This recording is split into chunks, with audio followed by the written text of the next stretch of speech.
Бүтээгч эзний үйл хэрэг.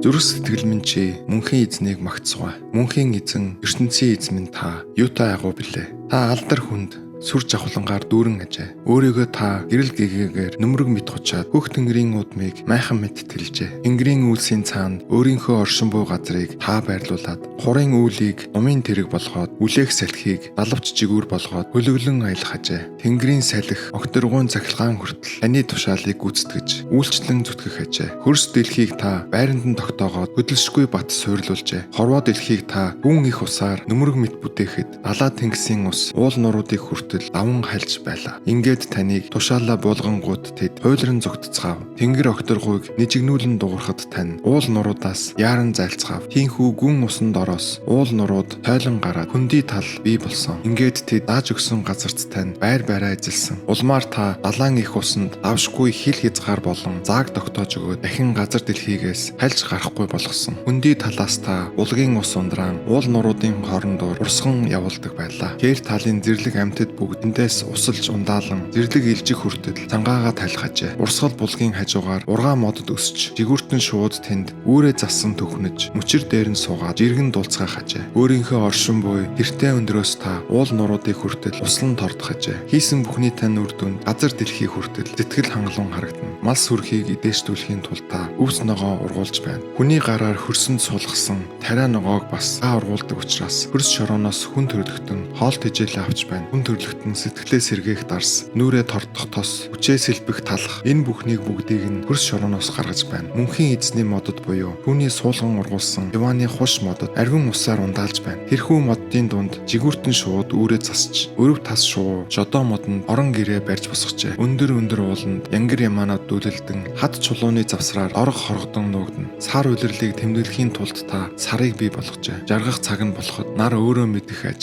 ойн араатан амьтад ил гарч ирдэг. Харанхуй шөнийг хүртэл та бий болгожээ. Залуу арслангууд тэр үед олзоо хаан хүрхэрч ертөнцийн эзний өгөх ид шиг эрен тэнэвчлэн. Ингээд тэд наран мандахад нуугдан үүр нүхэндээ очиод эргэж хэвдэх ажээ. Тэр үед хүн ажиллаа хийхээр гарна. Үдэш болтол хүн хөлсөө урсган зүтгэхээр ирээсээ тийхүү гарна. Мөнхийн эзэн минь бидэндээ та хичнээн олон юмыг хийж бүтээж өгвөө. Энэ бүхнийг та цэцэн мэрэгэн ухаанаараа бүтээж үргэлдүүлсэн ажээ. Таны бүтээл амьд юмсаар хөрс дэлхий дүүрэн ажээ. Тэнгис далаа гэдэг зах хязгааргүй агаад өргөн цэлгэр мандал нь агуу их ажээ. Түүний дотор тэгээд тоо томшгүй олон зүйл, том жижиг олон янзын амьд биетүүд байх ажээ. Энэ бүхний дээгүүр усан онгоц хөвж явхад таны бүтээл болох авраг биет Левиатан тэнд умбан шумбан тоглох ажээ. Тэр бүхэн бүгдээрээ цаг цагт нь идэх хоолыг минь хангаж өгнө хэмээн танд л найдах ажээ. Өгсөн хоолыг тань тэд хураан цуглуулж таны гараас сайн сайхан бүхнийг ханаж садтлаа авах ажээ. Харин таныг нүрээ буруулбал тэд айн сандарч амь насыг нь таавал